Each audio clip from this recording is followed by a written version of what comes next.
And now I invite our guest of honor, Shri Devendra Fadnavis ji, Honorable Deputy Chief Minister of Maharashtra, to share his thoughts on this significant occasion.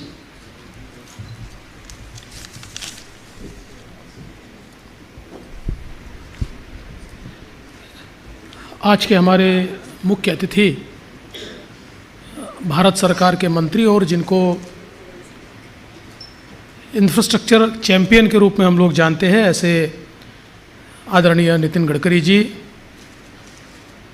Maharashtra के नूतन मुख्यमंत्री आदरणीय एकनाथ शिंदे जी,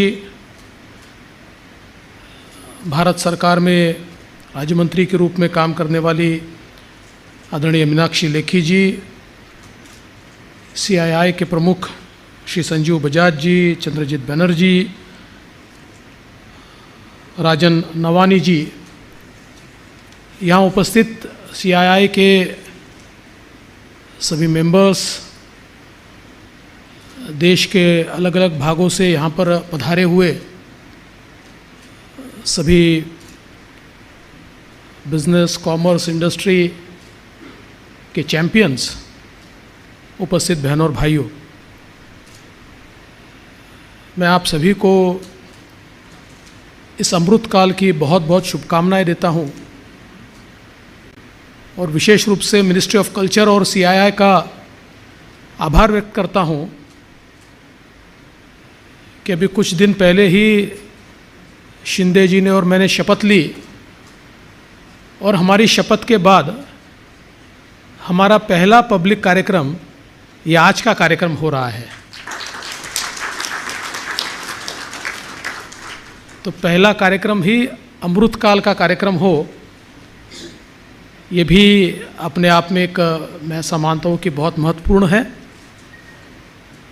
हमारे देश के प्रधानमंत्री आदरणीय मोदी जी ने इस अमृत काल को अ मूवमेंट टू रिफ्लेक्ट इस प्रकार से हम सब लोगों को जिम्मेदारी दी है। हम क्या थे, हम क्या है और हम कहाँ जाना चाहते हैं। इस देश की गौरवशाली परंपराएं, उसका हमें अभिमान हो। जो गलतियां हुई है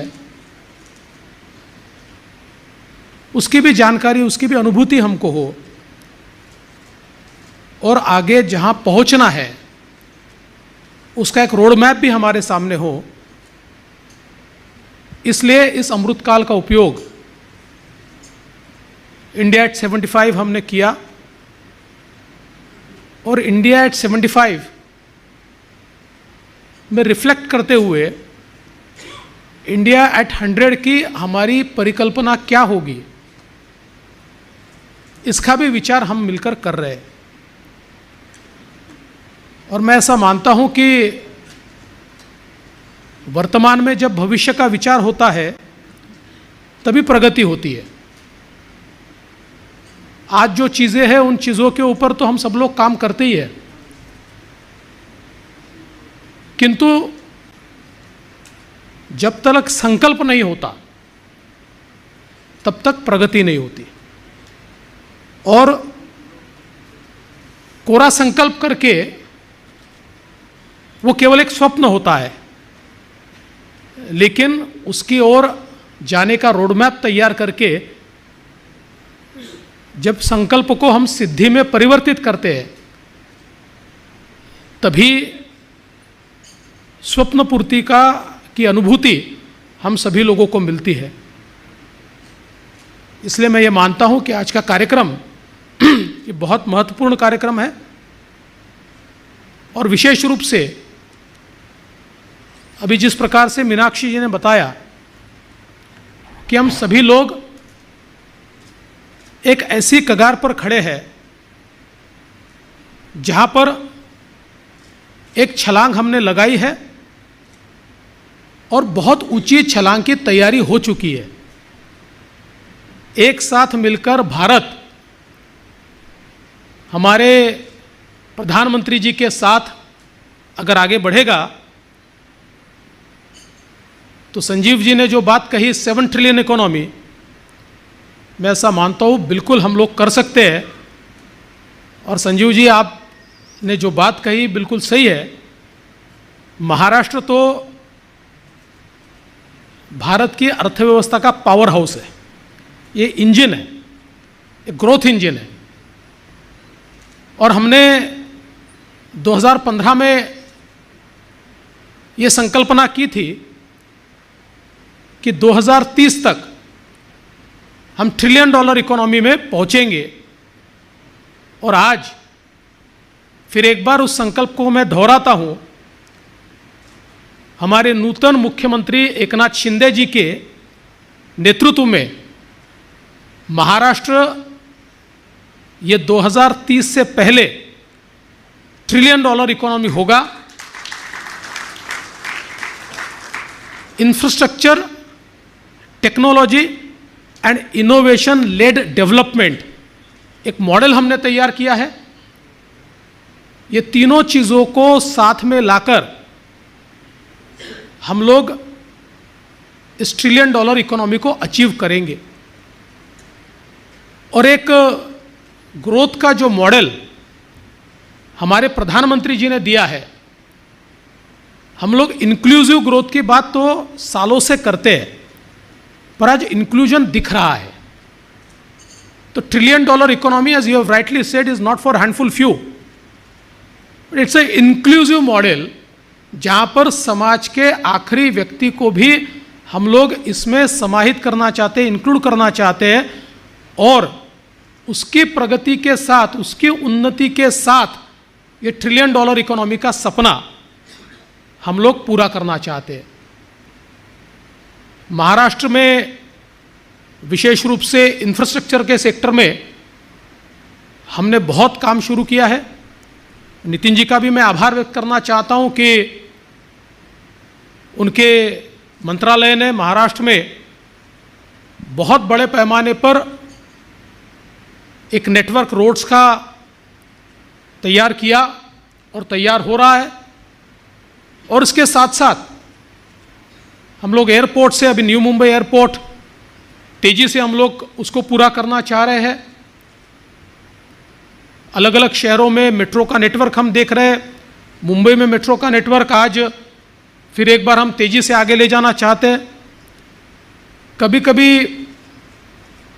हमारे विकास में भी थोड़ी राजनीति हावी हो जाती है, लेकिन मुझे ऐसा लगता है कि उससे भी आगे जाकर हम लोग इस काम को पूरा करना चाहते हैं, सही समय पर काम पूरा करना चाहते हैं। आज बुलेट ट्रेन जो एक प्रधानमंत्री जी का सपना है, किन्हीं कारणों से महाराष्ट्र थोड़ा पीछे रह गया। गुजरात ने बुलेट ट्रेन के मामले में काम बड़ी तेजी से किया, पर मेरी और मुख्यमंत्री जी की बातचीत हुई और हमने तय किया कि हम इसको कोप अप करेंगे, क्योंकि ये केवल एक बुलेट ट्रेन नहीं है, एक ट्रांसपोर्टेशन की एक नई शुरुआत है। एक बुलेट ट्रेन जब बनेगी तो उसके चलते जो इकोसिस्टम हम तैयार करेंगे, पूरे देश को मुंबई के साथ जोड़ने का प्लान हम बुलेट ट्रेन के माध्यम से कर सकते हैं। इतनी क्षमता इस एक बुलेट ट्रेन में है। इसलिए इसको पूरा करना हो, चाहे देश का सबसे बड़ा पोर्ट, आज तो जेएनपीटी सबसे बड़ा पोर्ट है, लेकिन जेएनपीटी से भी डीप ड्राफ्ट का और सबसे बड़ा पोर्ट ये महाराष्ट्र में तैयार करने की बात हो। नितिन जी जब मिनिस्टर थे, हमने उनके साथ एक एमओयू किया था।